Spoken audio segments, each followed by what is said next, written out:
We didn't plan it or even discuss it. It just became a habit. As the evening drew to a close, we would sit down for a drink or a snack and mostly review the day. How was your day, Sue? Fine, dear. That was our most frequent evening conversation. Sometimes, if there was a problem, we would discuss it. But problems were so rare that I always looked forward to the last conversation of each day. I would look into my wife's beautiful eyes, knowing that everything had gone well and that she was truly happy. After that, I always drifted off into a peaceful sleep.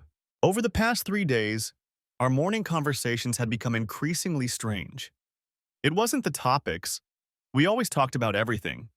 There were no taboo subjects. It was the timing that bothered me.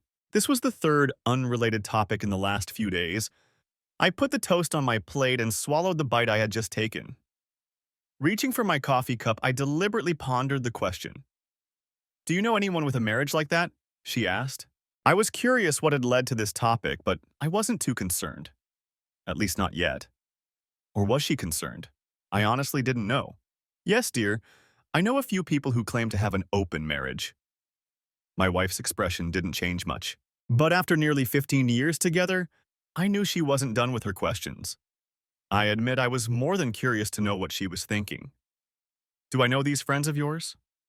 "Well, dear, I didn't say they were friends. I said I knew some people. I think you'd know their names if I told you.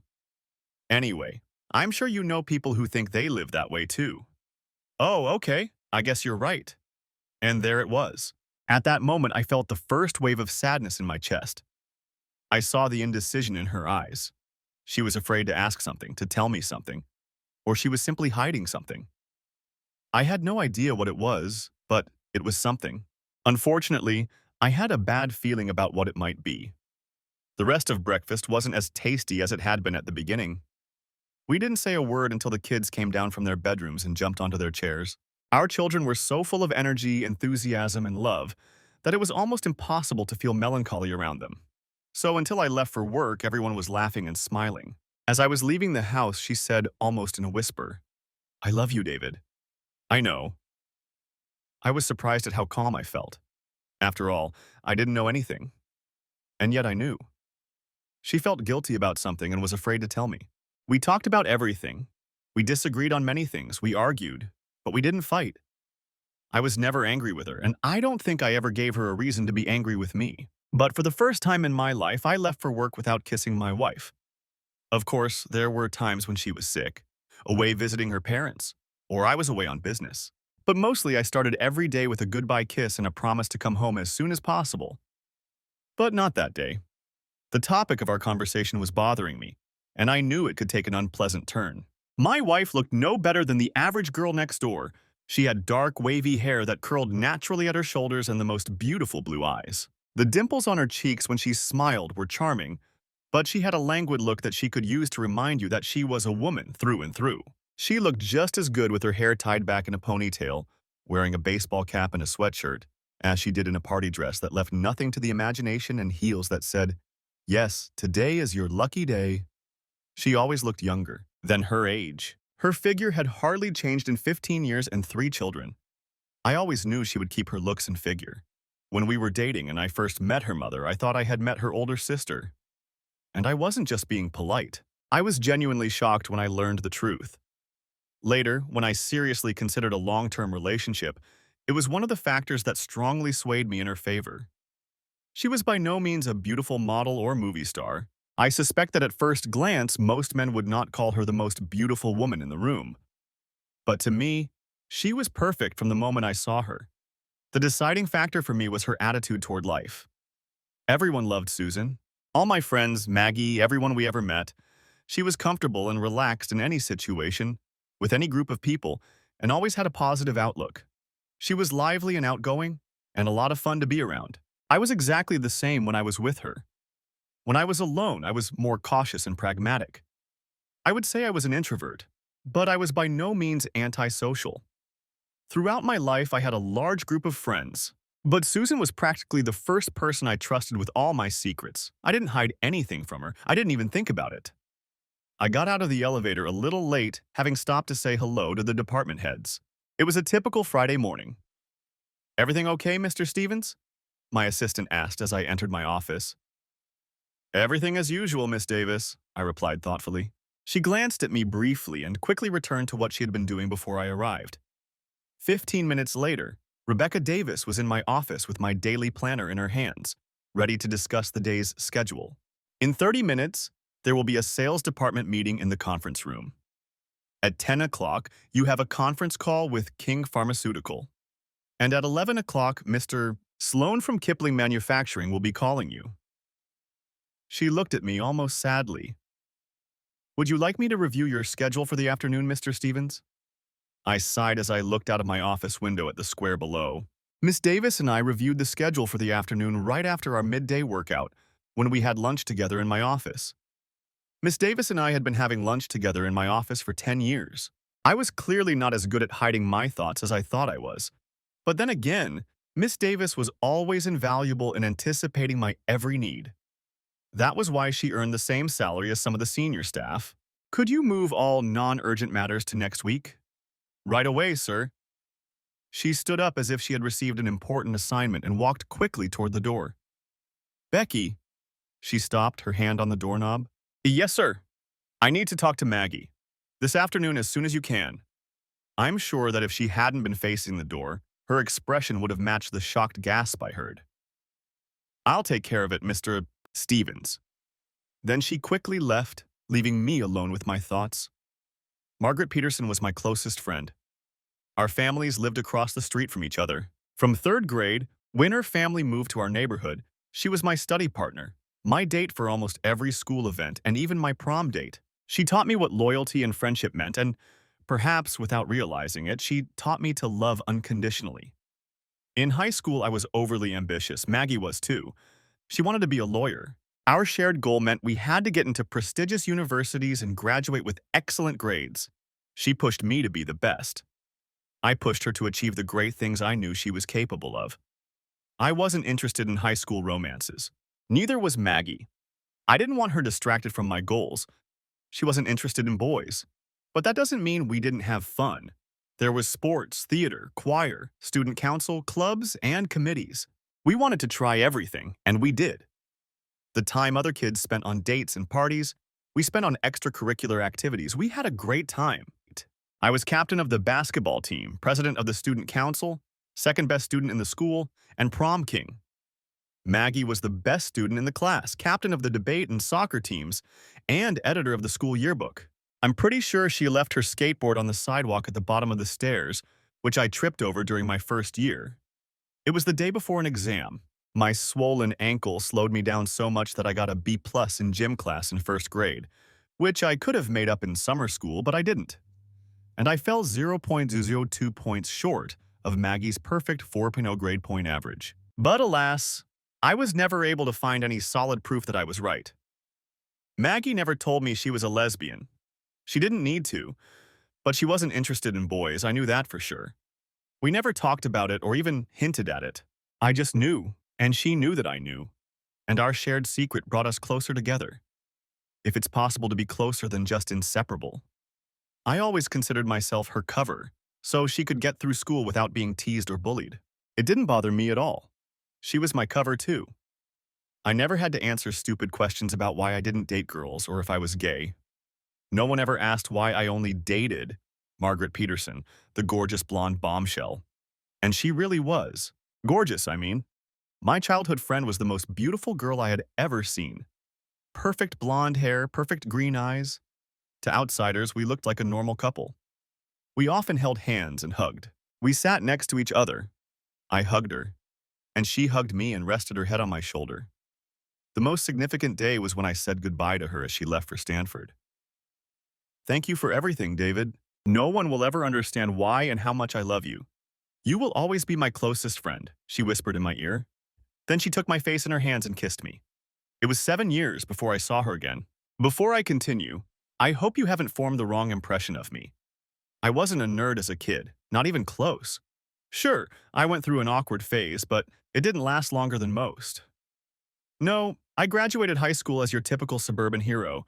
By the time I left home, I was 6 feet 4 inches tall, weighed 210 pounds, and was a fit, handsome guy with curly brown hair and hazel eyes. I was confident, smart, charming, and ready to take on the world. My parents were stable, supportive, and successful people who taught me the most important lessons in life. Work hard, be humble, be honest with yourself and others, and treat people with respect. It's not that I couldn't date girls in high school, I just chose not to. This may surprise some people, even my father. Before I left for college, my father sat me down for a man-to-man talk. Davy, I don't know if I'll ever be able to tell you how proud your mother and I are of you. You've become the young man I always wanted you to be. I love you very much. Thanks, Dad. I have one question for you, son.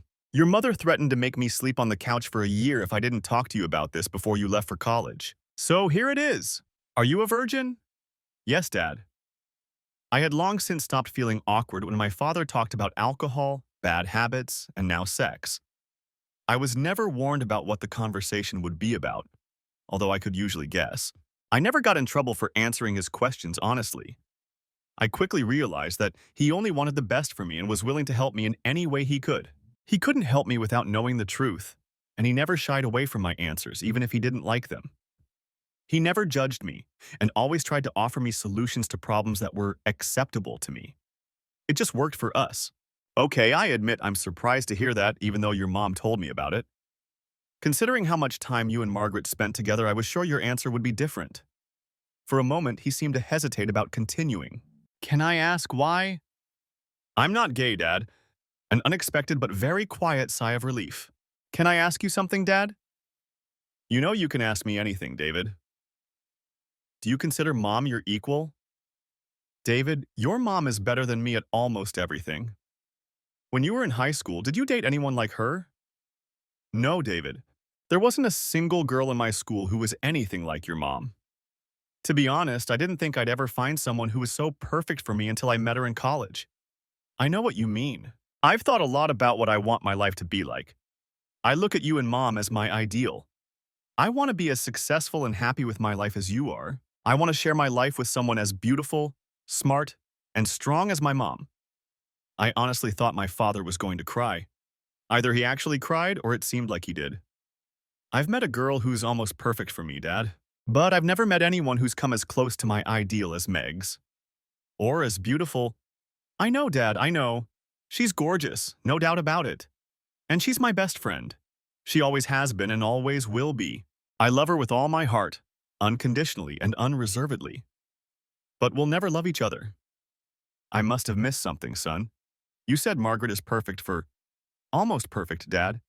And our differences are insurmountable, Dad. Margaret is a lesbian. She's not interested in boys. Oh. Mom and Maggie set incredibly high standards for me. I know that's true. But since no girl could live up to those standards, getting close to one seemed risky, fraught with all kinds of trouble like pregnancy or STDs and offering no real benefits. It was too big of a risk for me for a short-term pleasure. I'm not going to save myself for the one, but I will wait as long as it takes to find someone with potential. Hopefully, I won't have to wait too long. My father laughed loudly and seemed to come to his senses. Well, looks like your mother was right. You're probably going to need my speech, which fortunately for you will be short. I think it goes without saying, but a little extra caution never hurts. David, never lie to a young lady just for fun. I think that if you are honest and attentive to a girl's feelings, you will have the opportunity to have many unforgettable experiences. If not, then I think you will be very unhappy with the result. That goes without saying, Dad. But thank you for thinking of me. Well, I think I'd better go and eat some crow. I don't know how your mother knows everything, but I'll learn not to doubt her eventually. Anytime soon, Dad? Not anytime soon, David. How good is my prenuptial agreement, Maggie? What are you talking about? Nonsense. Well, maybe it's nonsense, or maybe it's not. But I think you'd better start looking into it. It seems like you haven't been paying attention. No, David, I haven't been looking. Are you sure? I turned away from the window I was looking at to meet her gaze. She was looking straight into my eyes. Do you think, Mags, that you can tell what someone is thinking just by looking into their eyes? Well, no, not everyone. Only you, David. Yes, I know what you mean. I can only do that with you and Susan. Until this morning, I thought it was one of the coolest things in my life. Now I'm not so sure.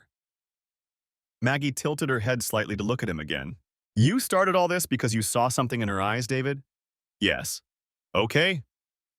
College turned out to be everything I expected, everything I hoped for, and it took my life in a completely different direction than I had planned. Maggie and I talked on the phone for at least an hour every week. I sent her letters or postcards on important occasions.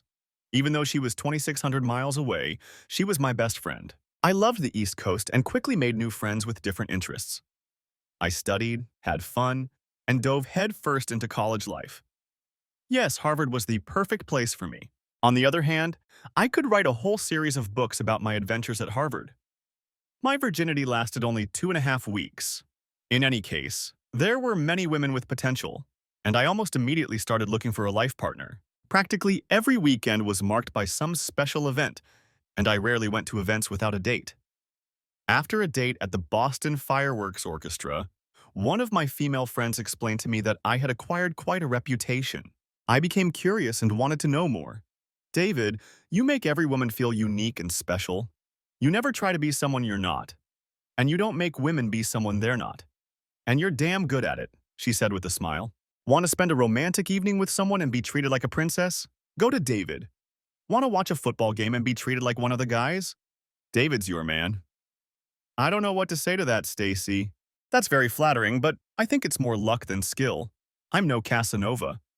Oh, you have skills, David, she blushed. I just wanted you to know on behalf of the sorority that you give us hope that not all handsome men are arrogant jerks, and that Mr. Right really does exist. Thanks, Stacy, that really boosts my self-esteem, but you know I'm only interested in one woman right now. And that's why, David, as soon as we get to my apartment, that pretty much sums up my college life. Finding a willing partner was never a problem. I was straightforward and honest with all my girlfriends. I never said anything unnecessary and never revealed anyone's secrets. I treated women with respect, and it seemed like I couldn't do anything wrong. My dream of becoming a lawyer turned out to be a bit unrealistic.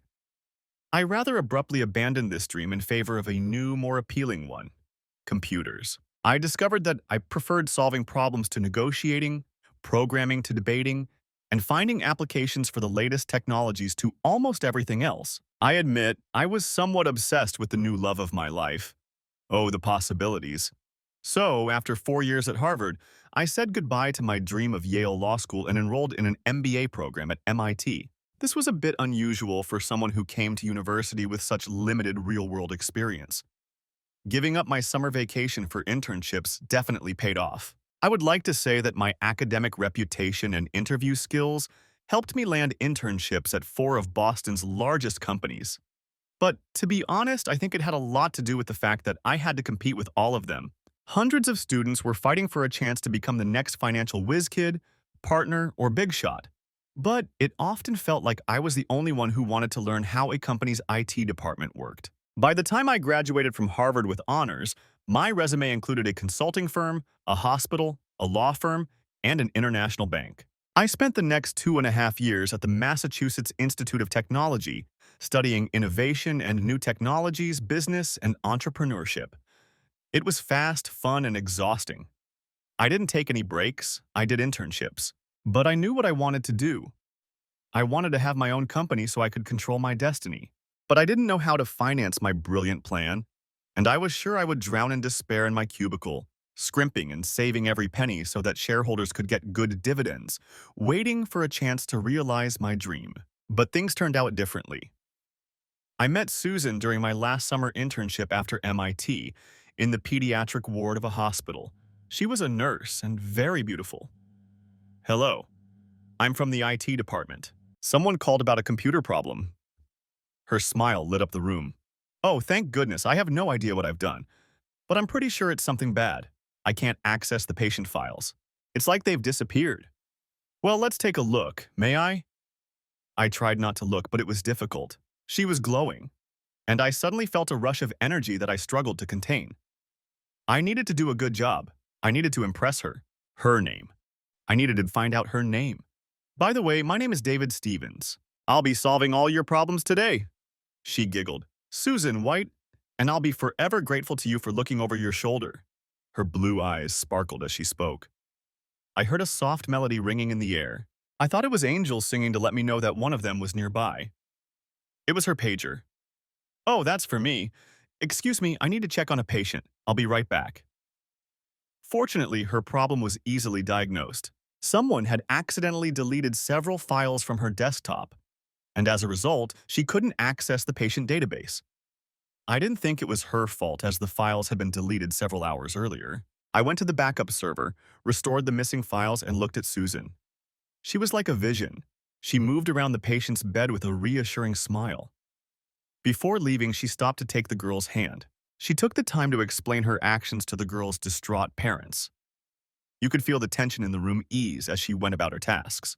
Then she returned. Excuse me. Duty calls. What time does your shift start?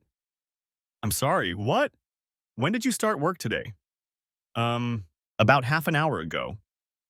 Well, I'm glad to report that your problem has been resolved and you weren't the cause. There was that smile again. Wow, I had to remind myself to breathe. Oh my gosh, really? She turned back to her terminal and started typing. Yes. Oh, you just saved my life, didn't you? No, Sue. I think it's your job. I'm just helping with the computers. This time, a grateful smile appeared on her face, and she slowly turned to me. I smiled back. Thank you, David. You're very kind. That was how my first encounter with my future wife ended. I returned to my department with a request to change the access rights to some important network files, and with a heart overflowing with joy. Susan was usually confident, caring, and loving. But when she realized she was wrong, she couldn't muster the courage to be honest with me. It only happened twice in two minor, unrelated incidents.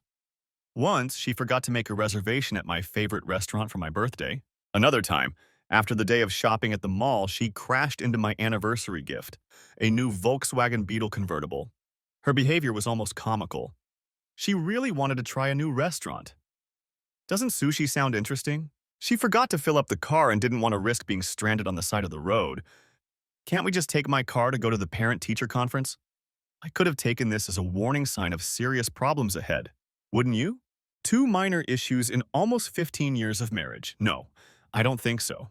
I wasn't afraid to go home, but I didn't know what to expect. I spent most of the day alone with my thoughts, a luxury available to a boss.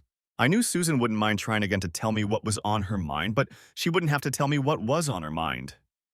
I also knew that the next step on the path to the truth awaited me at home. But I must admit that her tactics surprised me. I entered a quiet house which was not like her at all. No children, no dinner. Only the faint sound of music coming from the terrace indicated that someone was home. Opening the sliding door to the terrace, I realized with surprise that it was up to me to end this charade. Susan was going to keep pushing until she felt she could live with the guilt. Good afternoon, Shannon, I said to my sister-in-law. Hi, Dave. Long time no see. Well, there are some parts I've never seen. Come on, Dave. Once you've seen one, you've seen them all. Where are the kids, Susan? They're staying at my parents' house, David. You know, Shannon and I felt a little naughty and didn't want to worry about tan lines. Just a day of fun and sun by the pool for us girls. Yeah, right, I replied. I tried to look her in the eyes, but her mirrored Ray-Bans were doing their best to block my view. This went on for quite a while, 3 days. Have you ever fantasized about other women? Do you know anyone who lives in an open marriage? I sighed, trying to strengthen my resolve. Susan, do you love him? Shannon almost jumped out of her deck chair. She stood there with her mouth open in shock. What? What? What? What? What are you saying? About David? My wife hissed. I knew this was the worst possible scenario. The beautiful, confident woman who was my wife had turned into a trembling-lipped slut. Well, Susan, I can see you're not ready to tell me what's really been bothering you for the last 3 days. So I guess I'll have to wait, but I don't want you to get the wrong idea, okay? I had never been so angry and so sick. I wanted to reach out and grab her before all the pain in my stomach suffocated me. But I would never do that. I couldn't. Oh, shit, Shannon sighed. Her mouth was still open. David, I... A single tear rolled down her cheek, but I didn't care. I was close to losing control of the situation. It was time to leave before I left myself no choice. I'll be back on Monday. Make sure you have a fun and sunny day, but be ready to talk when I get back. It's amazing how a day spent in the sun can turn ashen white because of a little panic. It was nice seeing you, Shannon. Too bad I'm leaving so soon. Her lips were pressed together, but a blush appeared on them. I stood up and headed back into the house, stopping at the door. I heard Susan sniffle, trying to hold back tears. By the way, Susan, I turned back to her. She didn't even try to look at me. When I get my revenge, it will be on my terms, not yours. I entered the house and started to close the door. Bitch! I think the first sound I heard was the sound of her vomiting from all the margaritas she had drunk that day. It's hard to say. I was sure the second sound was her sobbing, interrupted by gasps. I know for a fact that it was Shannon who said, God, Susan, what have you done? I spent most of the week working up the courage to ask Susan White out on a date. It was pretty unusual for me. I lacked confidence. I had asked many beautiful women out and rarely been rejected. But for some reason, I wanted everything to be perfect, and I was terrified of being rejected. As it turned out, I had nothing to worry about. Excuse me. David! Her angelic voice snapped me out of my afternoon reverie. I must have stared at her smiling face for a whole hour. Okay, maybe just a few seconds. Hi. David, I need your help. Anything for you, Sue. And there was that smile again. I was hooked. No doubt about it. One of the other nurses in pediatrics is getting married this weekend, and I need a date. Would you be my date? I'd be honored. So there I was, standing on the doorstep of my future wife's apartment on the first floor, our first date. I know it was crazy, even I'll admit that, but I just knew.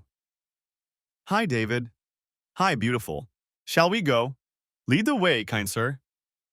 The wedding was elegant but uneventful.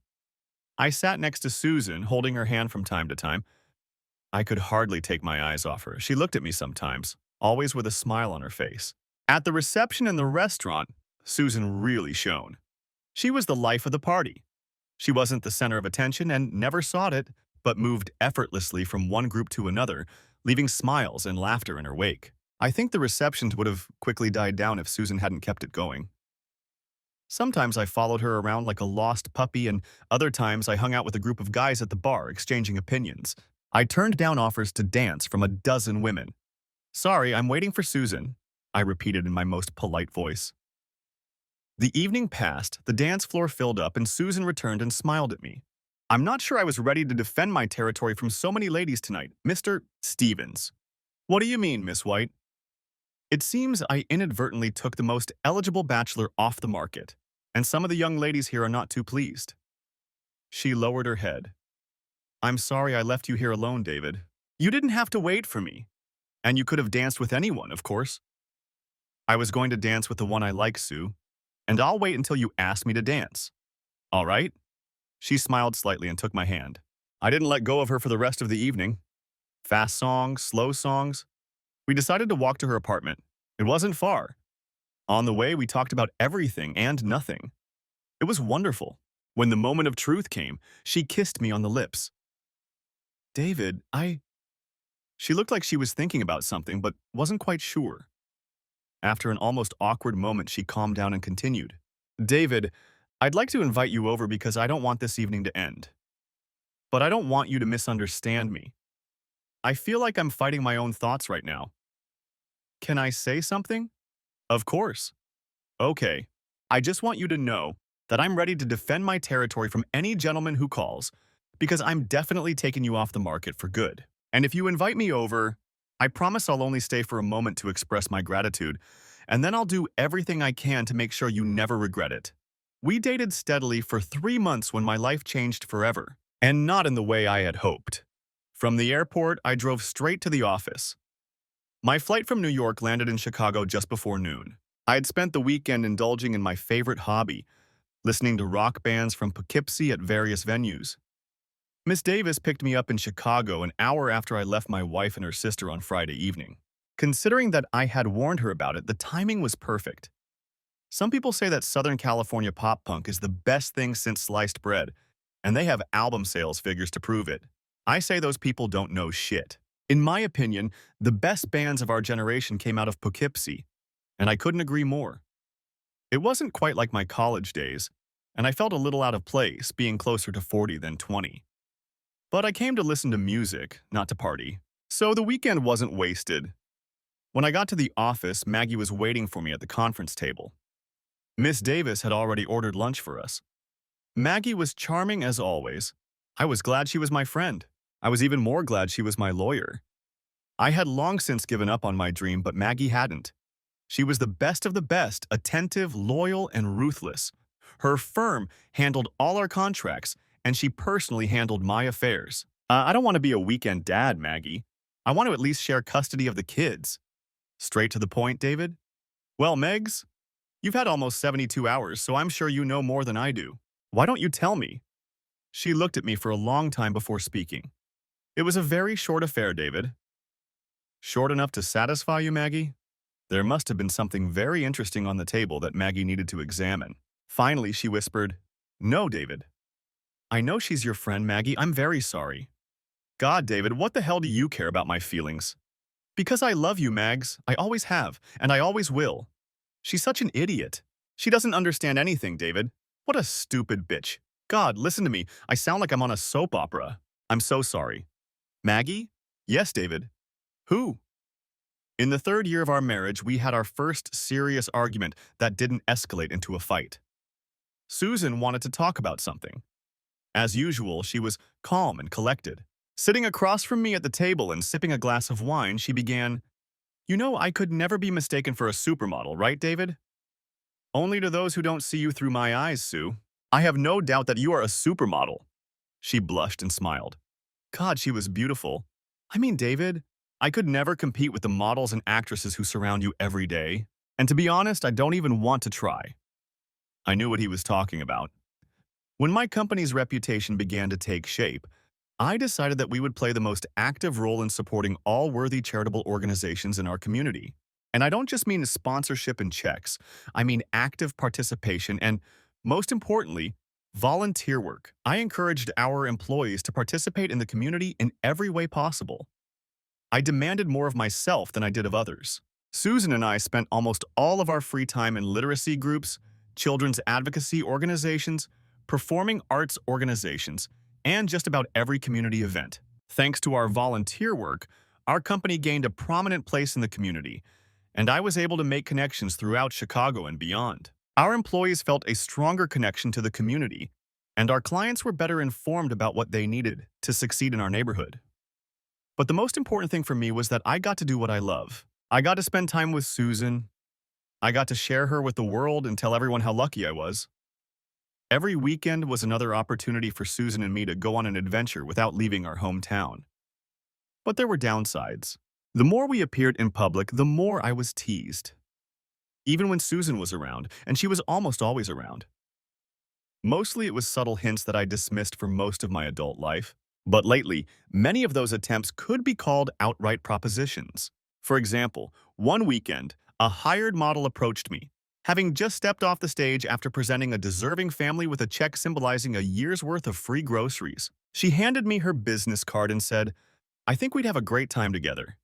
Give me a call if you want to know more. Your wife can even watch if you want." Then she turned on her heels and walked away. I turned to Susan and laughed, tossing the business card into the trash can. "What do you think, Sue? What do you think she meant?" Susan smiled, but her chuckle reflected the utter shock we were both feeling. "Oh, I think you know, dear." "Well, I'm only a man, Sue, so forgive me if I sometimes ask for help when I need to clarify things like that." I put my arm around her shoulders and pulled her close as we walked to the parking lot. I held her hand all the way home. "There's no competition between us, honey, and there never will be. Everything about me belongs to you forever. David, I don't want to whine, but you need to know how wonderful you are." God, David, you're so damn attractive to women, and damn it, I'm me. Have you ever felt like you've settled down? No, honey. That's never crossed my mind. David, I know I'm being a bitch, but help me understand. Make me believe you. Please. With pleasure, dear. Sue, I've been looking for you for many years. From the moment I left home after school until the day I met you, I was on a mission. I was looking for someone who would make me as happy as my mother was with my father. It was one of the last serious conversations we had, right after he was about to ask me if I was gay. I smiled involuntarily as I remembered that. I wanted a woman who would be my partner, smart, funny, and beautiful. I wanted a woman who would make me better. And I stopped looking the day I met you. From the very first moment I saw you, I knew you were the one. I had never felt that way before and I haven't since. Sue, you're perfect for me. I adore absolutely everything about you. I paused for a moment to gently kiss her hand. I know you probably feel a little awkward when you see how some women behave around me. And I won't belittle you and say that I don't get propositions every day because that's not true. But you might find it helpful to know what I think about every day. I'd really like to know, David. Every day, I wake up and look around to make sure you're still there. And when I see your face for the first time in my life, I pray, thank God for bringing you into my life, and ask Him to guide me so that every day of your life is better than the last. And then I go out into the real world, following my most important and only iron rule, to be completely devoted to you. Every action I take, every decision I make must meet one simple criterion. Would Susan be proud of me? I'm no saint, Sue, and I'm certainly no monk. I appreciate beautiful women as much as any other bastard. But I know one thing. I've never loved any woman the way I love you. As my father used to say, I think it goes without saying, but a little extra assurance never hurts. Sue, I can make this promise to you on my parents' graves. I will never cheat on you or do anything that would disgrace you or make you ashamed of me. Never. And someday, when you give me children, I promise to treat them with the same love, devotion, and respect that I have for you. It's the only way I know how to live, Sue. That goes without saying, David. Her eyes were burning now. I watched them throughout my little speech. Her sparkling blue eyes changed from a worried, touched, loving expression to a fiery one that was a sure sign that I was in luck. I had never seen that fire in her eyes before, but I liked it. I'm not sure if it was the first time or if our first child was conceived one of dozens of other times. Maggie called me. She was in her first year of residency in Chicago. David, you need to come home. I miss you too, Maggie, but I wasn't planning on coming back until Christmas. It's been almost 7 years, Mags, just a few more months. It's today, David. You have to come home. Today! She sounded like she was on the verge of tears. Maggie, what's wrong? Oh, David, I'm so sorry. Now she was definitely crying. Whatever it is, Maggie, I'll take care of it. Tell me what happened and I'll fix it. Anything. No secrets, no worries, Maggie. Oh, David, I love you. I love you so much, but it's not my problem, dear. She was silent for a long time. David, your mom and dad were killed in a car accident last night. What? Megs? I don't think I heard you. They're dead, David. I'm so sorry. From that moment on, I turned into a zombie. Susan later told me that I didn't say a word for almost 2 hours. Then I just muttered, I'm going home. In a panic, she dialed the number on her call log and spoke to Maggie, whom she had never met. Then she helped me pack and drove me to the airport. She said she didn't think I would be able to find my way to the gate on my own. So she waited for me at security for an hour after my flight left to make sure I didn't leave the terminal. I don't remember much about that day, but I do remember seeing Maggie for the first time in 7 years. She was still a beautiful woman. I was sad that we had met this way, but at the same time, I was glad I wasn't alone. Our first hug at the baggage carousel lasted several minutes. Later, Maggie told me that she held me until I stopped crying. The next 4 days flew by in a blur. It felt like I signed 1,000 documents. I met with funeral home representatives, cemetery officials, insurance agents, hospital staff, police, and lawyers. Oh, the lawyers. I was never sure Maggie had made the right choice, and I was grateful that I had chosen differently. Maggie fiercely defended my interests. Apparently, my interests had expanded considerably. I always knew my parents had money, but we never talked about it. I never asked for much. I never wanted a car of my own. I was too busy to spend much money, but my parents always paid for my occasional trips to the movies or concerts. On Sunday mornings after church, I cleaned my father's accounting firm to earn a little money, though I never spent it. In the summer, I stuffed envelopes, made copies, and ran errands for his firm. My spring break coincided with the busiest time of year at my father's office. I always had plenty of work to do. By the time I graduated from high school, I had worked for my father for almost 6 years and had never spent a penny. I didn't need it. But that money came in handy during my 4 years at Harvard. With my summer internship, I always had enough money to be a happy student. And I was happy. Another clue can be found in my parents' habits. Every year, we went on 2 fantastic family trips. One was during the Christmas holidays, and the other was a week before the start of the school year. The Great Barrier Reef, almost every country in Europe, New York, Los Angeles, and of course Disneyland when I was a kid. I traveled the world with my parents, but I never thought about the cost. After all, we never needed anything. If the family decided we needed something, we would discuss options, look for the best solution, and make the purchase. My family life was simple and predictable, so large purchases were rare. I just didn't know. But now it all became clear to me. My father owned his own company and was apparently a very good accountant, and my parents were rich. Unfortunately, that meant I was now extraordinarily rich. I asked God if I would give up everything. Would he let my parents come home? He didn't answer. My parents were buried on Thursday. I have nothing more to say about that. After the funeral, I was emotionally and physically exhausted. I needed to rest. Maggie, could you take care of the rest? I can and I will, David. One last question. Are you planning to get married anytime soon? Yes, Megs, I think so. Does it matter? I'm happy for you, David. I hope she's as special as you are, and yes, it matters. Thanks, Maggie. Have I told you lately that you're my best friend? At least once a week since we were 8, dear. Well, I guess that's not enough. I love you, Megs. I love you too, David. The house was cold. There was complete silence again, probably only the third or fourth time since we had moved here. I loved this house. It was the only home I had ever known, but walking into it was almost eerie. Almost like the day I found out my parents had died. Only worse. The first floor looked like it hadn't been cleaned in days. It was dark and empty. I almost missed it as I climbed the stairs. Susan sat quietly on the sofa, staring at the family portrait hanging above the fireplace. The photo had been taken 2 years ago, and, if I may say so myself, we looked good. My son took after me, and the twins looked like their mother. It had been such a happy day. We had taken pictures in the park. Hi, Susan. Hi, honey. Where are the kids? They're still at my parents' house, David. Susan looked like death warmed over. She had huge bags under her eyes. Her cheeks were puffy and red. It looked like she hadn't combed her hair in days and had forgotten to put on any makeup.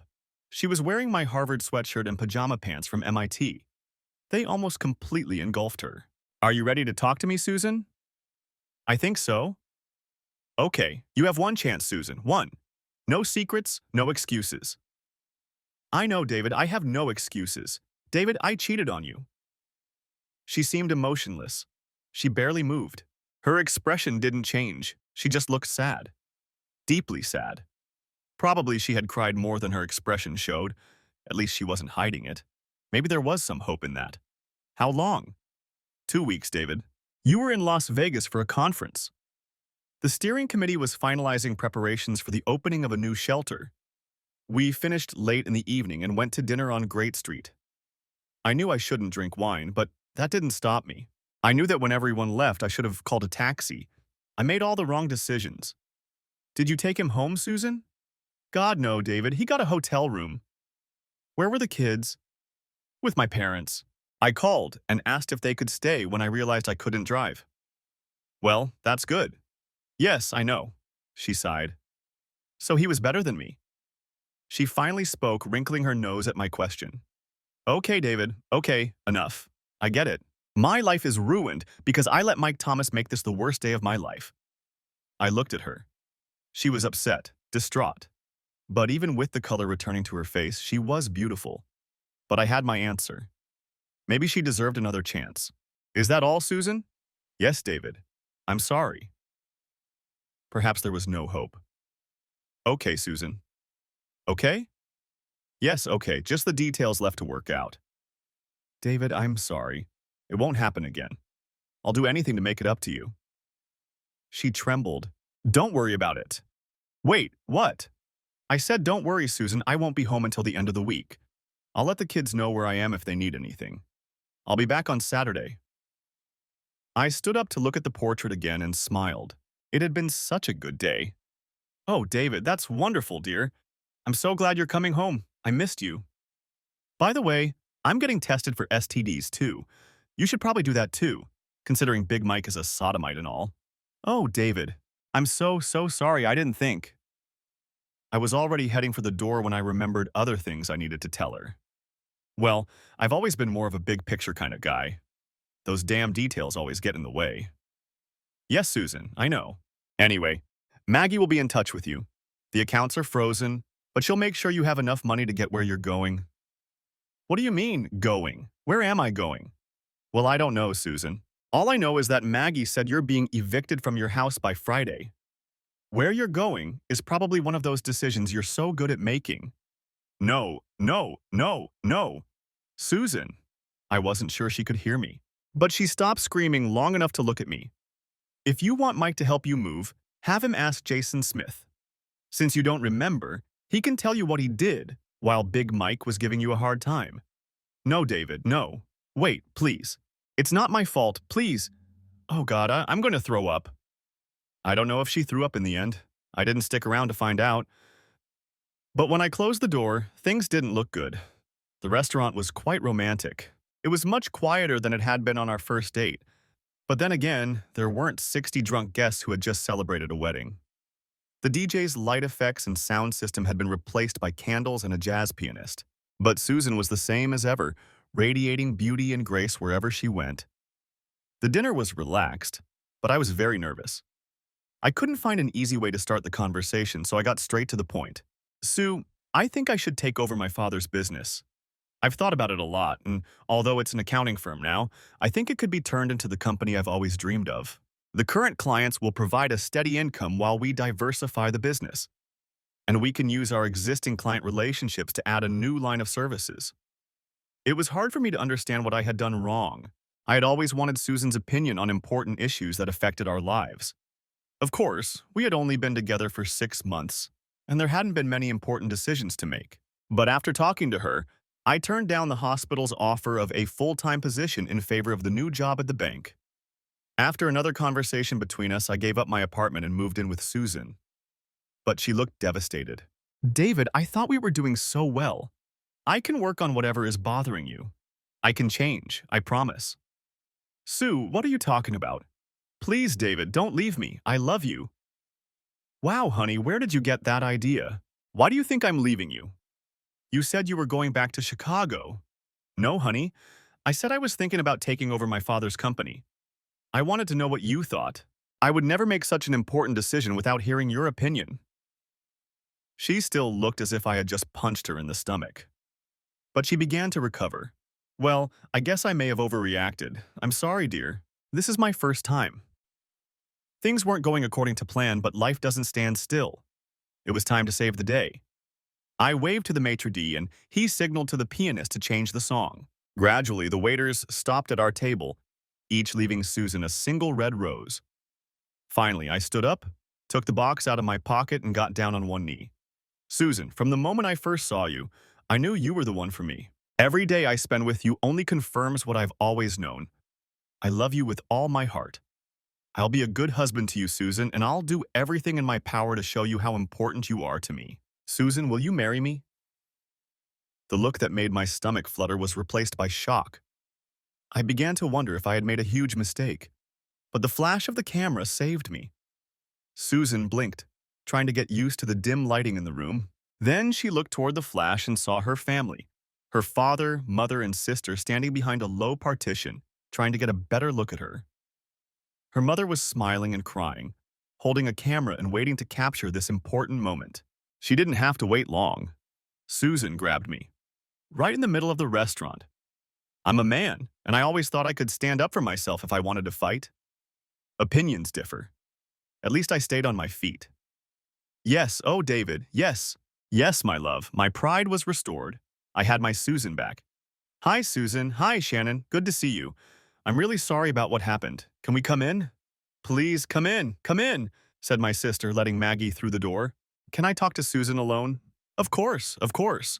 Margaret Peterson was a stunningly beautiful woman, even in jeans and a t-shirt. She looked at me with an expression that said, I'm very sorry, but there's nothing I can do for you. I'm not here as a lawyer, Susan. I'm here as your friend. I just came to make sure you were okay. I didn't think it was possible to feel worse. But I was beginning to realize that there were things worse than being a piece of shit. I had betrayed her best friend, and she had come to my sister's house to make sure I was okay. It was so like her. I don't know if she got that trait from David or if he got it from her. They probably learned it from each other. It was one of the many things they had in common. At first, my friends told me I should be careful with Maggie, that she would eventually try to steal David away from me. But it's hard to be jealous of someone who always has your best interests at heart. When I needed a friend, Maggie was always there, ready to defend me. This case was no exception, but there was no way to fix the situation. He doesn't love me anymore. Oh, Susan, of course he loves you. He loved you with all his heart from the moment you met. Something like that can't just disappear. Well, he'll never forgive me. Not after what I did. Oh, you silly woman. Of course he will forgive you. I'm sure he already has. I'm as sure of his forgiveness as I am that you didn't tell him everything. I couldn't help but smile. She knew him better than anyone else, and she knew me too. He would forgive me. She was right. Susan, he'll forgive you. But he'll never forget. I know, Maggie, I know. She hugged me while I cried. For a long time, all night, without judging me. Everything will be okay, dear. Everything will be okay. My first encounter with female manipulation came shortly after the proposal. Apparently, behind the scenes, they had started planning the wedding about 2 months after we got together. Susan, her mother, her sister, and several friends were given secret assignments and had been on the offensive for quite some time. Less than 2 months after my proposal, the time had come. Maggie arrived in Boston a week before the wedding to take care of all the details related to my parents' business and our new life in Chicago. I can honestly say that I had no idea what I was signing up for. I can also say that I had trusted Maggie my entire life, so I didn't care. All I cared about was that my hand hurt when we were done. 2 days before our wedding, Maggie and Susan spent the entire day together. They both said that it was time for my future wife and my best friend to get to know each other better. Their day was very secret. But at the end of the day, when they returned to the apartment, Susan just kissed me on the lips, picked up her bag, and said, I love you, David. When you see me in 2 days, know that I will be yours forever. Then she left to go to her parents' house. My bachelor party consisted of Maggie and me going to a Celtic game at the Garden and spending a short night at a pub enjoying the victory. Maggie didn't go into details about her day with Susan. She said she had told her about our financial situation and the prenuptial agreement, which came as a surprise to me. Apparently, I had told her to take care of everything, which gave her complete freedom to act. Susan signed the necessary documents, and then they spent the day getting to know each other as best they could. Maggie said they had no secrets, but she didn't want to talk about it. Everyone agreed that the wedding was stylish and fun. I'm not one to discuss the details. I spent the day exchanging enthusiastic smiles with Maggie and looking at my beautiful wife. No one noticed when Maggie stood next to me during the ceremony or when it was time for the best man's speech. She had a lot to say, but I wasn't too embarrassed. When she finished, the room was filled with silence and emotion. She promised that, knowing me and my family for most of my life, my parents would sincerely support our marriage and love Susan. David and I never argued. Not once in 15 years of marriage. People might think that's unhealthy. But it's not. We had many disagreements and David never shied away from discussing them. He often felt that we needed to come to an agreement in order to move forward as a couple. So we would stand our ground, laying out all the facts as we saw them. And we would keep talking until one of us gained the upper hand. Sometimes it took months, but there were never any harsh words, and he never raised his voice. David accepted my position as often as I accepted his. He was never one-sided. Sometimes David would say that people can have more than one solution to a problem, even if he prefers one solution over another. In those cases, he would ask me questions and let me explain my point of view. He gave advice, but as soon as he felt he understood my position, he ended the conversation. And he just lived with it. And in those moments when I realized much later that he was right, he didn't say a word. He just hugged me and told me how much he loved me. He never forgot to remind me that at the office, he was the boss and people had to do what he said. But at home, he was my partner, and we had to find solutions that worked for us, not him. It was very sweet but complete nonsense. Rebecca Davis and I would meet for lunch every time David was away on a business trip. He had lunch with her every day when he was home, and she was my spy at the office. She would tell me about any problems at the office or if David was acting out of the ordinary. David knew she was telling me everything, but he didn't care. I have no secrets from you, Sue. Maybe you should start a spy network too. I'm getting forgetful in my old age. One day at lunch, Becky told me how David had made the department heads present all their proposed changes at a senior staff meeting. saying that this would give everyone an equal opportunity to ask questions and identify potential problems. But when he noticed that one of his best programmers wasn't proposing any changes, he did a little investigating. When he realized that this person was very shy and afraid of public speaking, he told him that the presentation should be made from his office via conference call so that all materials would be available at any time. David said that bringing everything to the conference room would be too much hassle. After this person successfully gave his first presentation without leaving his cozy office, David gave him a raise. Yes, my David was a tough man. There was only one area where David was completely unwilling to compromise: his total devotion to me and our family. I often told him that he didn't have to go to every concert or game and that he didn't have to be home for dinner when he wasn't traveling. If staying late at work meant he didn't have to work late or get up before dawn in his home office, or if it simply meant he had free time, we could do without it. He flatly refused. Sue, you and the kids are my top priority. How will the kids know they're the most important thing in my life if I'm not there to show them? No. Work has to take a back seat. And if I can't find a way to balance family and work, I'll quit, sell the business, and become a stay-at-home dad. But if that happens, you may have to cook. We don't want my presence to be a punishment. He was trying to joke. It was very touching. Sue, there's nothing I enjoy more than spending time with you and the kids.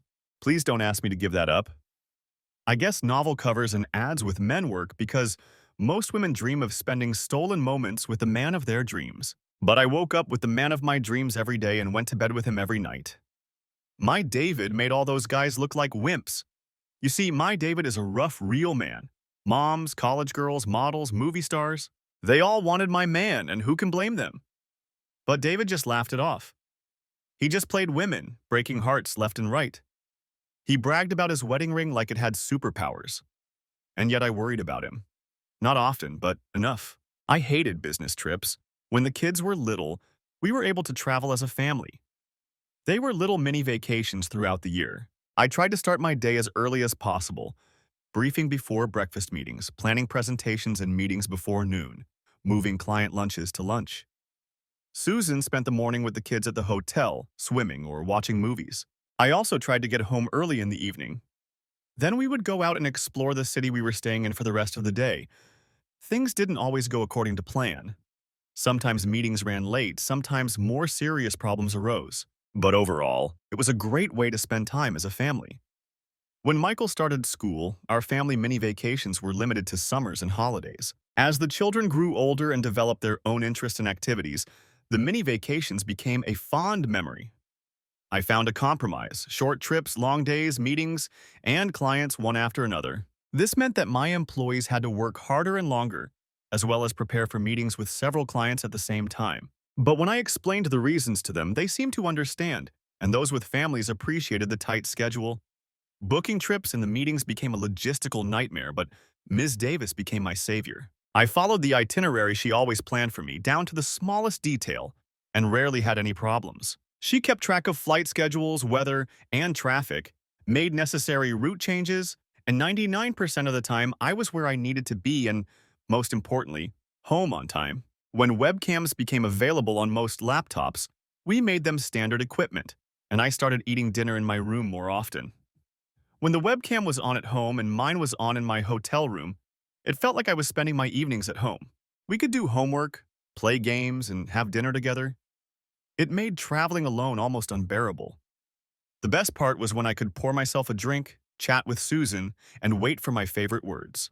"How was your day, Sue?" "Fine, honey." "Dave, forgive her," and I let her come home. To be honest, I wasn't surprised that all of Susan's family and friends were pressuring me. "You're a good sister, Shannon. Susan would be so grateful if she knew you were here protecting her." "What does it take, Dave? She'll do anything you ask, I know she will." "I'm sure she will, Shannon. But it would be an impossible task, so I won't insult her by asking." Shannon wasn't going to give up, but she was trying to find some hope in a sea of hopelessness. "God, Dave, one time, one mistake. Please, please, please, please let her come home." "It wasn't just one time, Shannon." "What?" "She wasn't honest with me, so I'm not surprised she didn't tell you everything." "But that doesn't matter. One time would have been enough. It's her reasons, not her actions, that brought us to this." "Come on, Dave. Don't get all philosophical on me. Tell me straight." I'm not as smart as you and I want to prove my point. So be a gentleman and stay on my level. I wanted to laugh, but lately smiles had become much more painful. Well, I'm not ready to tell you everything, Shannon. Some things should stay between me and your sister. But I'll try to give you some information, although I'm not sure it will help you. Try, Dave. Maybe I'm smarter than we both think. Before Shannon arrived, I looked through almost all the photos from the 15 years we had spent with Susan. They were spread out around me. You know what? I'm going to pour us a drink. Pick out a few photos of Susan. It's better if they're ones taken when you were together, but it doesn't have to be. When you've picked the photos, cover everything except Susan's eyes. Want a drink? White wine, please. Shannon looked at me as if I had lost my mind. Perhaps I had. I certainly hadn't been myself lately. About 15 minutes passed. I brought Shannon a glass of wine. My glass contained 32 ounces of water with ice.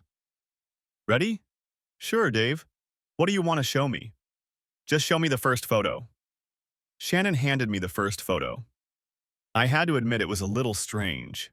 Susan was celebrating her promotion in the intensive care unit. She had worked so hard to get that promotion. She was so proud of herself. Good choice. It was a fun night. Okay, this was really weird. It was like showing a complete stranger that you had a third nipple or a sixth toe. You guessed it, she murmured. Shannon stared at the photo, trying to figure out how I had identified all the details. She gave up and picked up the second photo. In the first photo, she's holding Michael in her arms on his birthday. She was so tired, but there was such unconditional love in her eyes. This time, Shannon moved the photo away more slowly. I'm not sure she knew what she wanted to say. Despite herself, she picked up the third photo. Are you sure you want to choose this photo? God, Dave, just tell me about this photo. Your 21st birthday. Susan was trying to look confident and happy, but something had thrown her off and she was trying to hide it. At the time, I didn't know what it was. Later, she told me that right before you arrived, you had confessed to her drunk, that you had kissed your girlfriend. Something about lipstick on your lips. Damn it. I never lied to Susan. Never. It's just not fair. She could never lie to me, even if she wanted to. Shannon wanted to say something, but she seemed to have lost her train of thought. Shannon, do you think I'm a conceited jerk? What? Of course not, Dave. You're the kindest, gentlest, and most modest man I know. Thank you, Shannon. Your father is a very good man, too. Yes, he is. Dad is our number two. Do I act like I'm God's gift to women? No, Dave. Would you be shocked if I told you that every woman flirts with me at least once a day? No, I wouldn't be shocked. From what I've seen, that's a pretty modest estimate. Do you think I've ever cheated on your sister? She hesitated for a second. No, Dave, I don't think you have. Thanks, Shannon. That means a lot to me, even if you had to think about it for a second. She giggled. Shannon, do you love your sister? More than she'll ever know. Would you ever do something to intentionally hurt her, even if she never found out? God, no. I would never do anything to hurt her, Dave. Could I do that to you? Not surprisingly, a very similar change came over their eyes. What? What are you asking? I'm asking if I told you I'd take you upstairs to the bedroom. Yes, Dave, she whispered. Susan will be hurt if she finds out.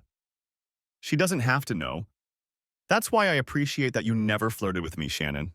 That's why I always knew you were a good person and a good sister. Shannon, I asked your sister to share her life with me. In return, she asked me to make a promise. She asked me to be faithful to her. I knew what I was giving up when I made that promise. Do you have any idea what I gave up? Shannon nodded slowly.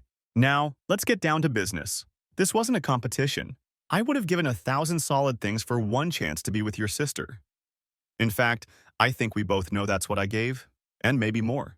And I would do it again for the woman I married. But your sister isn't that woman anymore. Besides, I think we both agree that I have every chance of getting anyone I want. She nodded. But I chose Susan and gave her everything I could. And it wasn't enough. I think she was beginning to understand. I stood up and left the room. Thanks for stopping by, Shannon. It was nice talking to you. Don't worry, okay? I don't know how long she stayed. I fell asleep almost as soon as I got into bed. But when I woke up the next morning, she was gone. So how did it go? It was interesting. Does he know I asked you to meet with him? No, I don't think so.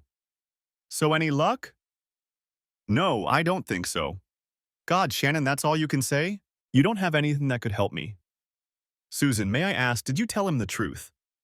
Well, everything I told him was true, but I didn't tell him everything.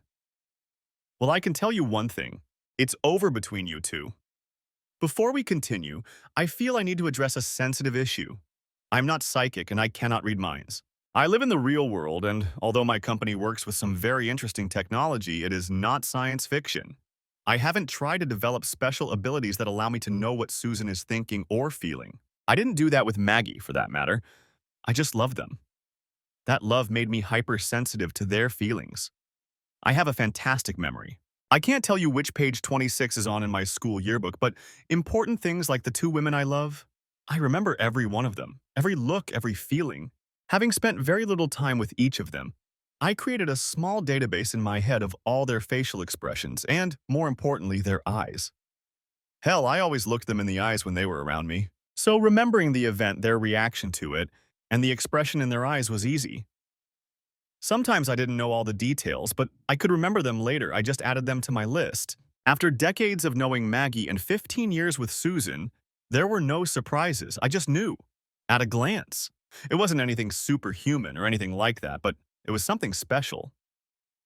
Maggie told me that counseling would be the best option, which, I have to admit, surprised me a little. During our first meeting with Susan and her lawyer, it seemed to me that Maggie was categorically against counseling. She gave several compelling reasons why I shouldn't agree to it. She said I had nothing to gain and everything to lose. Emotions have no place in legal practice, David. Emotional decisions are almost always bad decisions. Susan is desperate. She wants you back. Her lawyer is trying to give her client what she wants, not what she needs. We have no evidence, David. No videos, no photos, no receipts. Just highly probable guesses based on hearsay. I saw it in her eyes won't hold up in court. If we want to invoke the infidelity clause in your prenup, we need proof. During her therapy sessions, Susan will provide us with that proof. And since medical records, including marriage counseling records, can be easily sealed by the court, Susan will be protected. I can't do anything about the rumors, but her dirty laundry shouldn't be aired in public. So, as you can see, counseling will be beneficial for you, David. Two things, Mags. Remind me never to get into a conflict with you, and thank you for looking out for Susan when I can't. When I first took over my father's firm, the employees treated me with a healthy dose of skepticism. I didn't blame them. I had an education, but I was far from the real-world experience necessary for a project of this magnitude. For the first 3 months, I studied how my father's office worked, and the employees were mostly positive toward me. When I presented them with a detailed plan of the proposed changes and gave them a month to share their thoughts, the situation improved. And when, over the next 2 months, I worked with senior staff to analyze their feedback, seriously considered all their suggestions, and implemented those that were innovative, I earned their trust. Over the next 6 months, as I outlined my 10-year plan and vision for transforming the company from an accounting firm into a full-service information management consulting company, the employees were enthusiastic, engaged, and worked tirelessly. Everyone was enthusiastic except Jason Smith, the head of the audit department. During my first 6 months on the job, my initial opinion of Jason Smith did not change. He was a brilliant tax accountant and a huge jerk. The next 6 months confirmed my fears. Jason was willing to defend his turf at any cost, even at the expense of the company's progress. As head of the tax audit department, Jason was an important figure in the company and my father's right-hand man. Now, responsible for only a small part, a third of the entire portfolio, he was at a loss. He didn't have the skills necessary to lead larger projects and, to be honest, he was barely keeping his head above water. It was fairly easy to deal with his delaying tactics. Accounting was still our core business, so I left him his little kingdom. While his colleagues were getting promotions in other departments of the company, he simply remained on the sidelines. A year later, he was no longer involved in the transformation of our company, and I no longer had anything to do with him in my day-to-day work. Another year later, I had completely forgotten about him. When Susan mentioned his name almost 10 years later, saying that he was one of my employees and a new volunteer at one of the charities she was involved with, I didn't recognize him. Ms. Davis had to look him up in the company directory. Later that week, I stopped by his office to thank him for volunteering his time and helping to support our company's partnership with the community.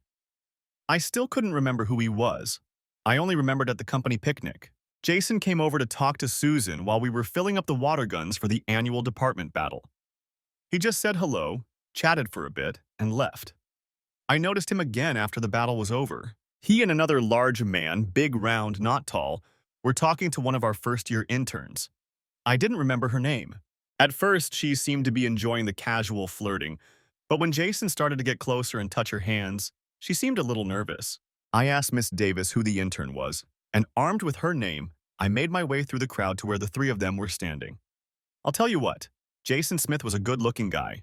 Rumor had it that he worked as a fitness model to pay for college. I had no doubt that the rumors were true. He definitely looked the part. Stop thinking about me like that. I don't want you to think that way.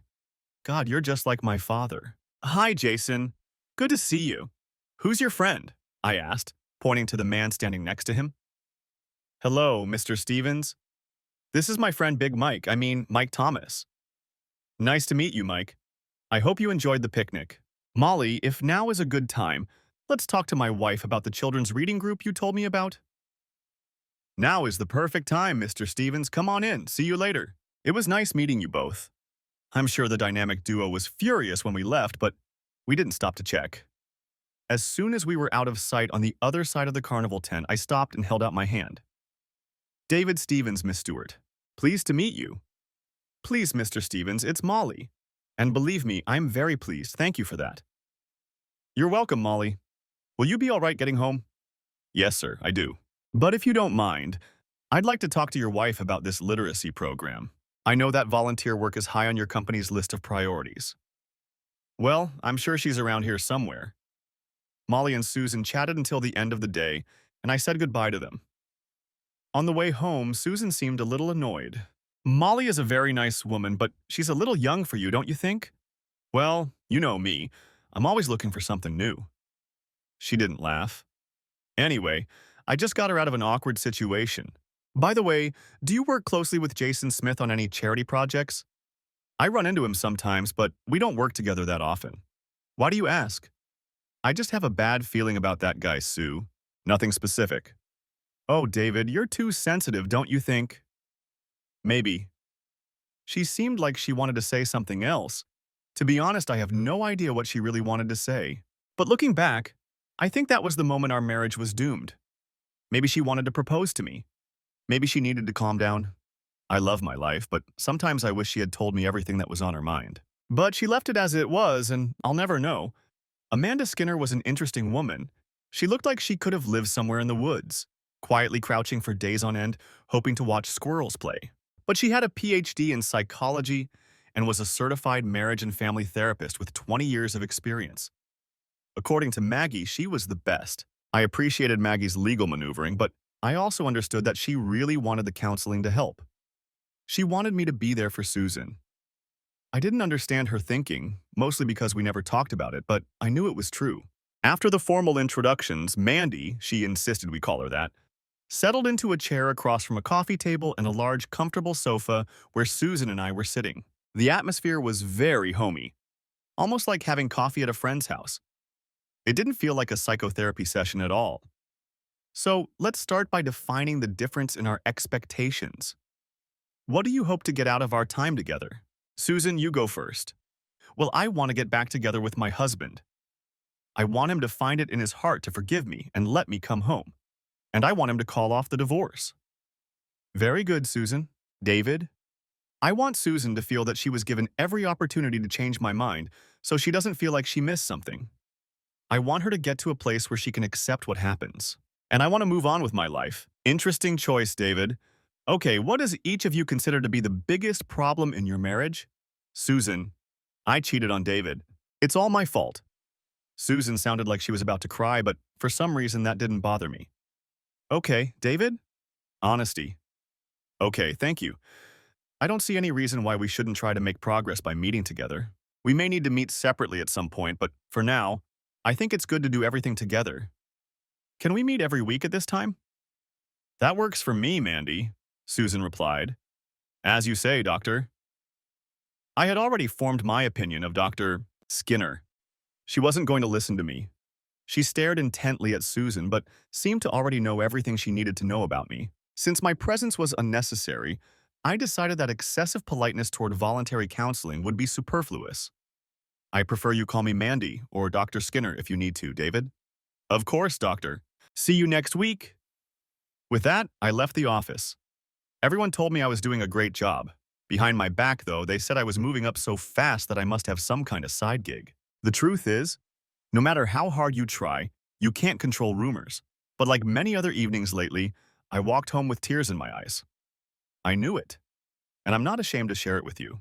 Being in the same room as Susan was very difficult, mainly because I wanted to hug her and take her home, and a little bit because I wanted to kill her and hide her body.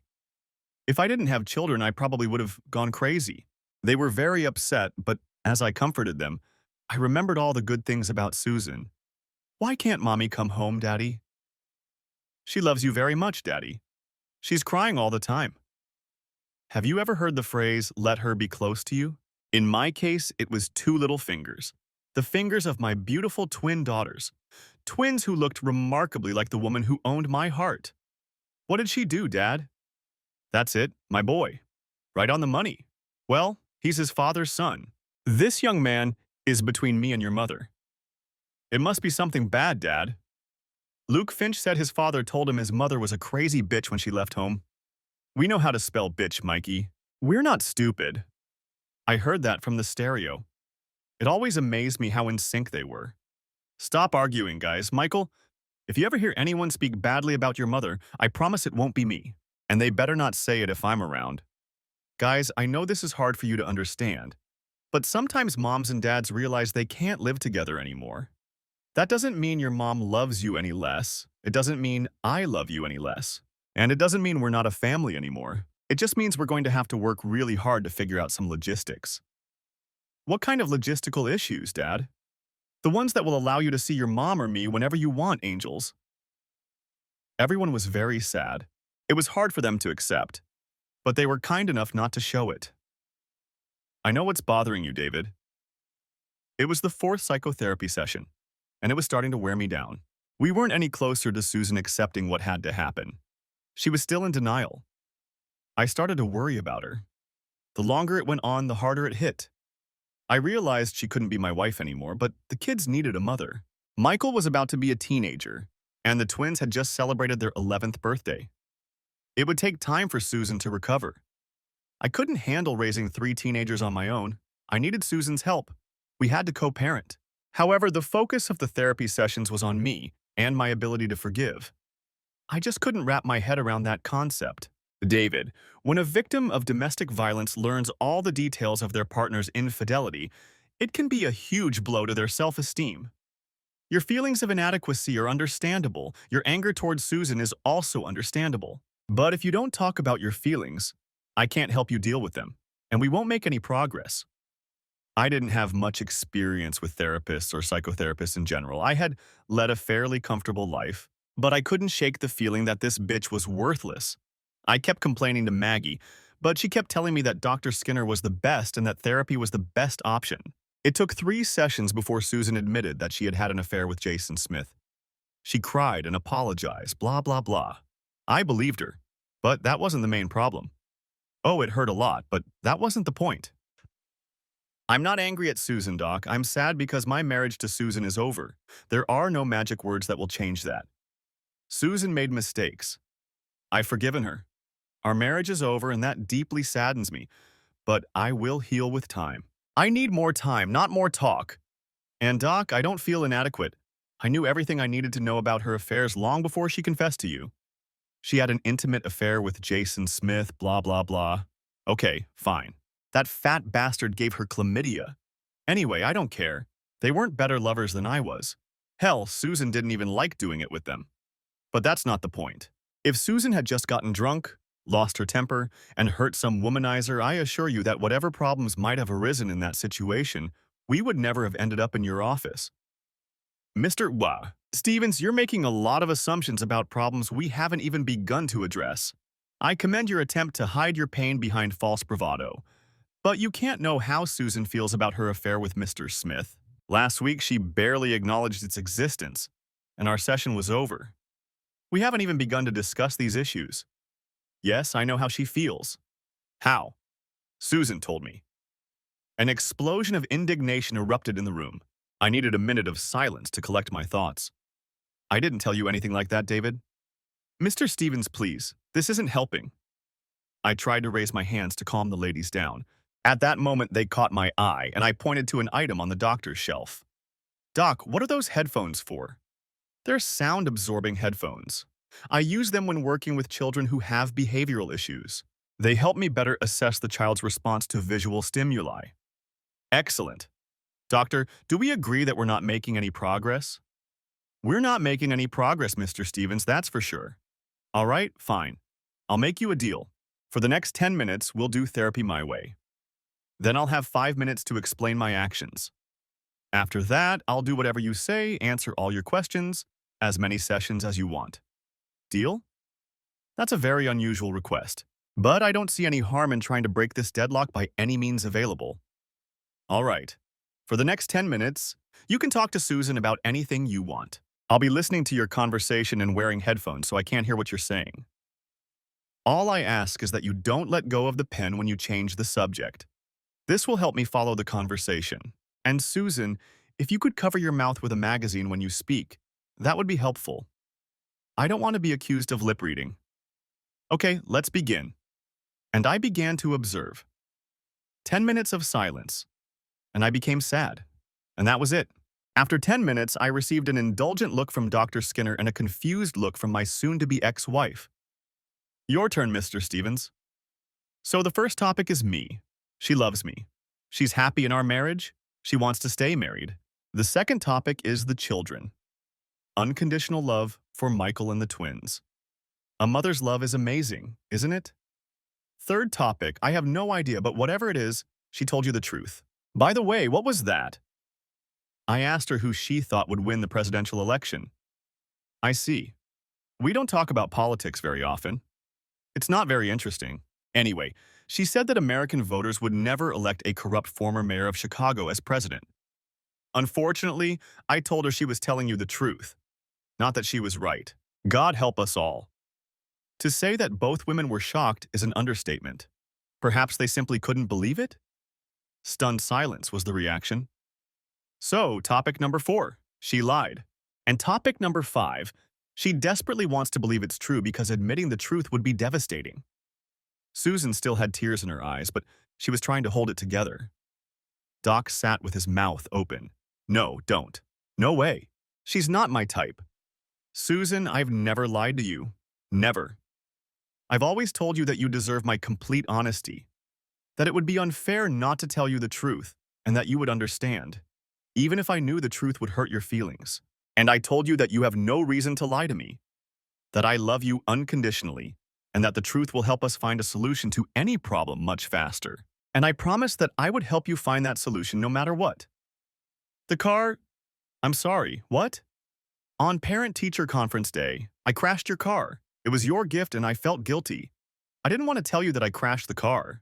I wanted us to take your car so I would have more time. I rehearsed my excuses for 30 minutes, but as soon as I started explaining, you were already giggling. You knew, and didn't listen to me before I even opened my mouth. That's why you laughed. Yes, Susan. Yes, Susan, I am so sorry. I should have told you that you couldn't lie to me. But you never lied, so I didn't think much of it. Shannon was right. I'm in deep shit, she whispered. Susan, how did Big Mike convince you to do this? He didn't. What does Jason have? Video? Photos? He has video. All 3 minutes of it. And why did you panic and try to find a way to make me cheat on you? Rebecca Davis saw me leaving the hotel. We were supposed to have lunch. You were out of town, and she and I always have lunch together. But I forgot, and she saw me. I knew it was only a matter of time, and I knew what it would mean. Fourth question, Doc. In the books. He has a video, Maggie. I need that video. And I want you to take care of it. I'll take care of it, David. I'm serious, Maggie. I want this done as soon as possible, or you'll have to test your skills as a lawyer. Because if I have to, I'm going to kill that son of a bitch. I understand, David. The next day, when I got home from work, there were 2 plain manila envelopes on my desk. I stared at them for a long time. Finally, after lunch, I gave in. One envelope contained Jason Smith's resignation letter and a signed 10-year non-compete agreement. The second one probably contained a DVD. The size and shape matched. Anything else, Mr. Stevens? Yes, Miss Davis, thank you.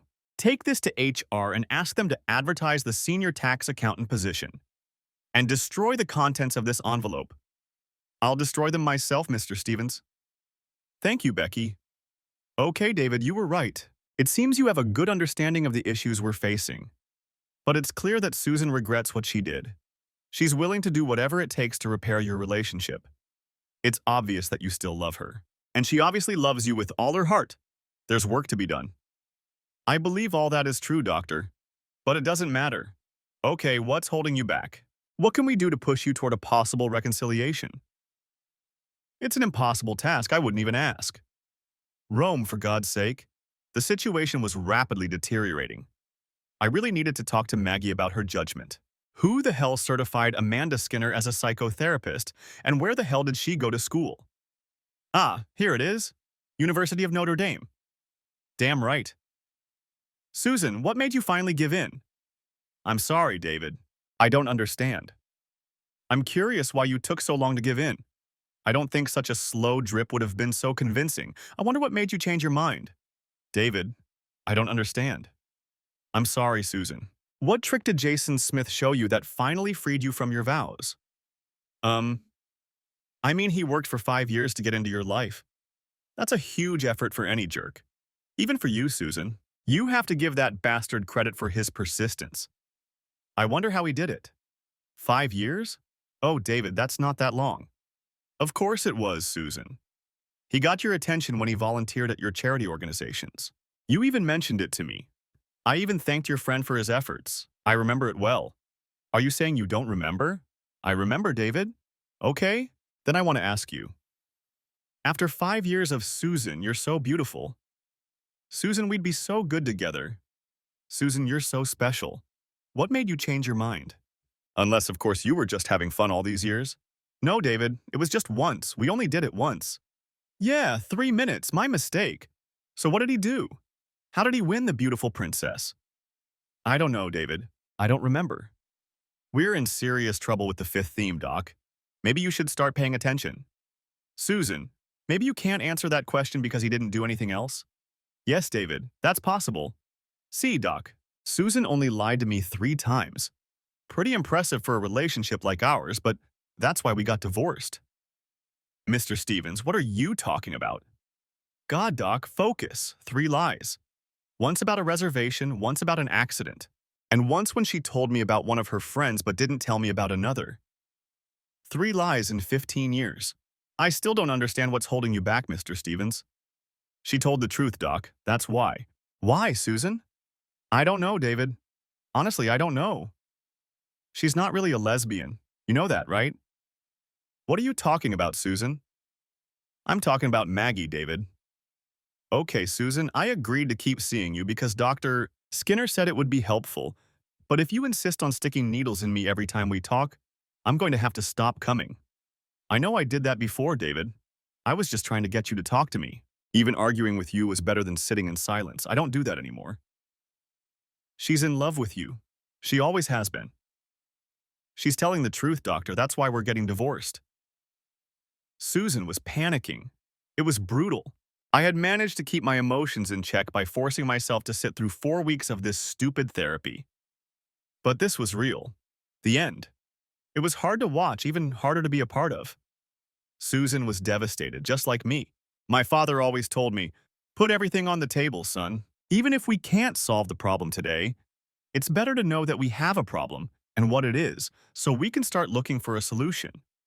2 heads are better than 1, and your mother's mind is better than both of ours put together. So tell us about your problem so your mother can tell us how to solve it. It may be simplistic, but the philosophy of joy is multiplied and sorrow is divided worked very well for Susan and me. When Susan and I first started dating, we could talk for hours, probably like everyone does when they're young and in love. But as our relationship grew more serious, we talked even more. And when we realized we were deeply committed to each other, we continued to talk about everything. Always, with no secrets. I always loved that I could look my wife in the eyes, ask her how her day was, and know that she was truly happy with her life. I was very proud that I had been able to make her so happy. Obviously, you don't have a communication problem in your relationship, Mr. Stevens. You should consider that a positive sign. You think so, but my problem is that she didn't lie. I was at a conference for 7 days. Every day I asked my wife, "How was your day, Sue?" And every day she replied, "Everything's fine, honey." Tears streamed down Susan's cheeks and a strange expression appeared in her eyes. Every single day, I saw her eyes. She was telling the truth. Even on the day she spent 3 minutes with Jason Smith, whatever that day was, even on that day, everything was fine. No worries, no remorse. She didn't care. She didn't care about it. She cheated on me with another man and she didn't care. I can live with a lot, Doc, but I can't live with a wife who thinks it's okay to cheat on me. I can't live with a woman who thinks that's okay. No real man wants to marry a whore. Well, maybe some do, but I don't.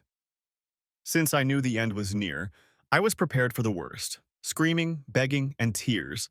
That was a given. But I wasn't prepared for catatonia. It was a little unnerving. Dr. Skinner seemed calm but watched Susan's reaction closely. After a moment, she stood up, took me by the hand, and led me to the door. "Thank you, David. That's all for today. Now I understand why Maggie sent me to you. Don't worry about her. I'll take care of Susan." "Thank you, Dr. Skinner. I'd appreciate it if you let me know how I can help. Susan is the mother of my children and will always be very important to me." "I will, David. I think you should go. I'm not really a smug jerk. I know I may seem like one, but I'm not. From the moment I met Susan, everything I did was for us. It was easy to be honest. I worked for a higher power, for Susan and her love. For the past few weeks, I've been exploring one question. Why do marriages fall apart? I was desperately searching for an answer to a very serious question. How did I fail Susan? What did I do to push her away? After reading 27 books, I realized two things. I could write a book about how to save my marriage, but I would never find the answer. I hadn't done anything to make it work, and that upset me. I followed all the advice in every book: communication, honesty, caring, putting her needs above mine, letting her be herself, flowers, notes, attention to detail, sharing responsibilities, adapting to changes in life, commitment. I did all of that. Again, I'm not saying I'm perfect, far from it. I'm weak on my own.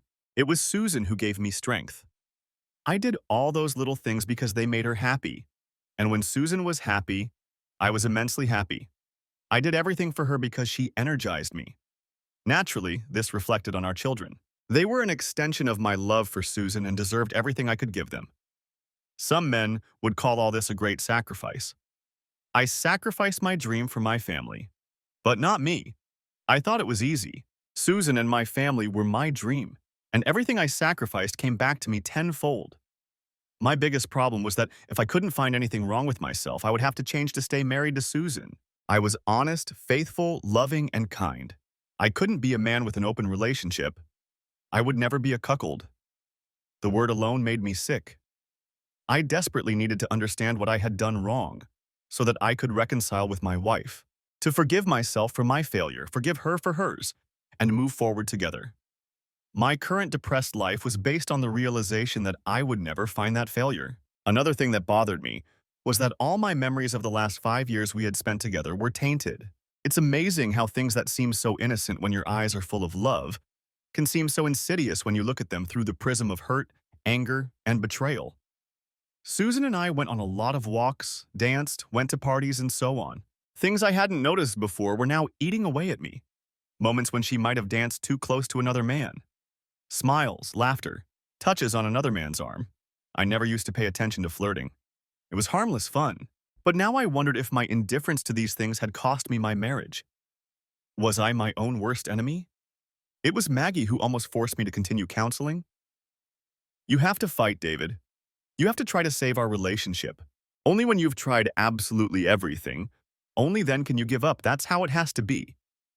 You can't live with this if you don't, she said. I reluctantly agreed. I stayed around while Dr. Skinner worked with Susan, trying to deal with her depression and come to terms with the state of our marriage. From time to time, Susan and I visited each other. We maintained a friendly relationship, talking about the children, family, and friends. We didn't talk about ourselves. At first, it seemed like Susan was talking to me to provoke an argument. I knew she was upset, but my disappointment was expressed in short answers and silence, and she didn't like that. The divorce proceedings continued, but were put on hold until Maggie was satisfied that I had done everything I could. Maggie and I talked after every therapy session. She listened as I complained that I was tired of everything and wanted it all to end. No, not today, David. You're not ready yet. And so I found myself back in Dr. Skinner's office talking about reconciliation and forgiveness. God, Susan, give me something I can work with. Why did you do this? Why? For God's sake, give me a reason. I was on the verge of a breakdown. It was almost unbearable. It was all too perfect, David. I couldn't go on living like that. What? I couldn't live up to the standards. I'm human. I have flaws. I'm a woman. I have temptations. Dr. Skinner was silent. She was going to leave it at that. It became clear to me that everything had been decided between them long ago. This would lead me to a conclusion, and not the one I wanted. Well, knowing what I know now, knowing what it would cost, I would never have done it. But I didn't think about that then. I was caught up in what I thought I would get. The reality wasn't all that bad, but the results can't overshadow my intentions. I'll never understand why or how you did it. Hell, I would have slept with half the women who were chasing you. And I'm not one to play games. But you never played, did you? And because I was with you, men pursued me. What kind of woman did I have to be to keep a man like you? I must have been insanely good in bed, right? Some kind of special... You're special. I could barely speak through my tears. Like a whore. At first it was nice, then it became exhausting. And then, well, who knows? I just gave up. All my friends thought you were too good to be true, from the first time we met. It only got worse over the years. My husband, that piece of shit, started a little business on the side, and he's not half as good as David. He's rich, Susan. He's just very secretive. No man could stand having so many women throw themselves at him and not give in. I did it for you. Oh, I know that. I knew it the moment you told me. You can't pretend to be so devastated. At that moment, I knew you had never cheated on me, never lied to me. You were angry, very angry.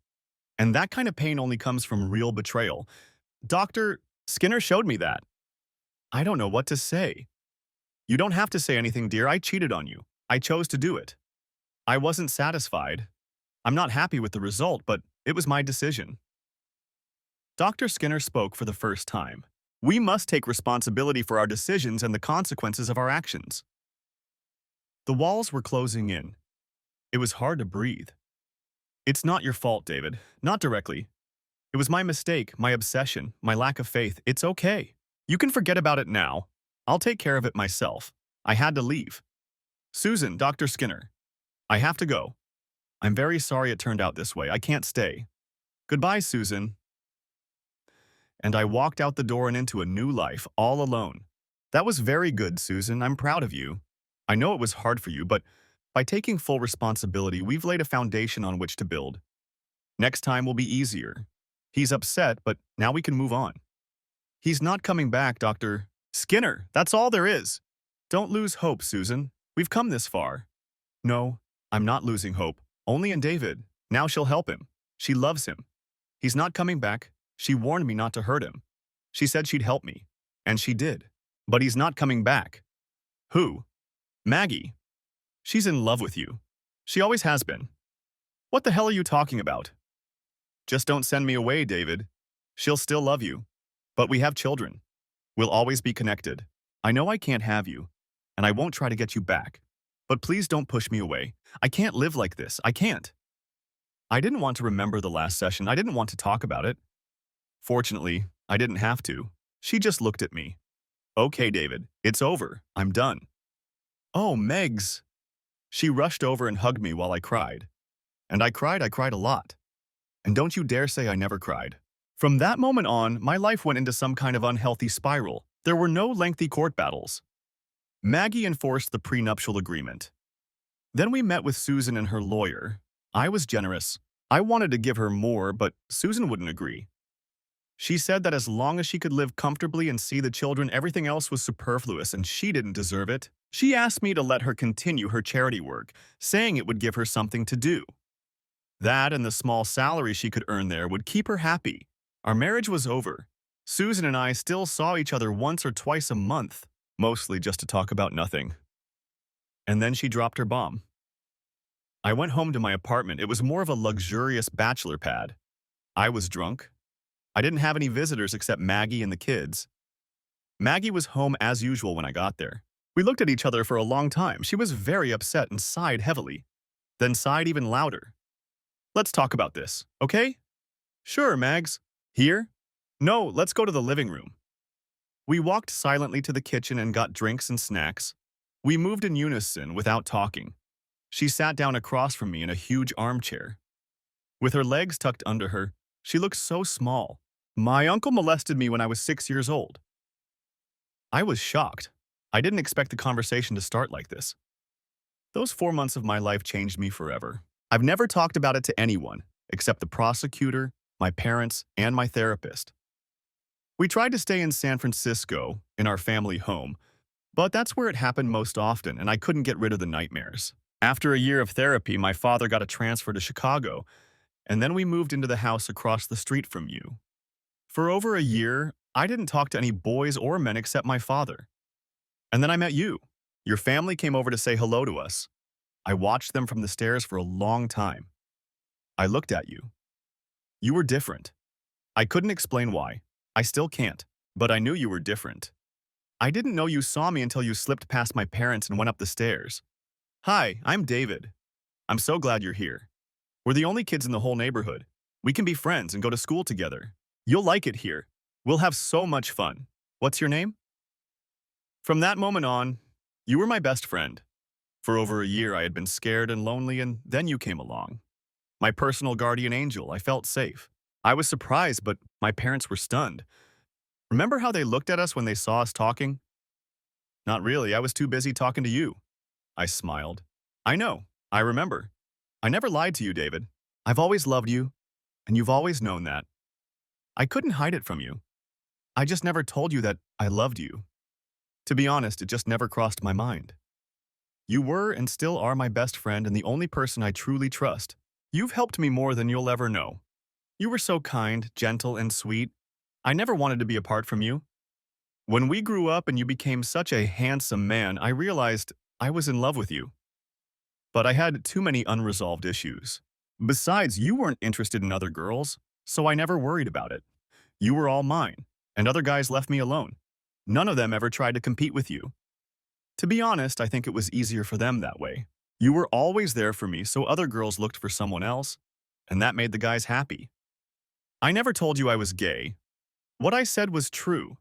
I'm not interested in relationships with guys. Well, at least not with other guys. I just never corrected your opinion.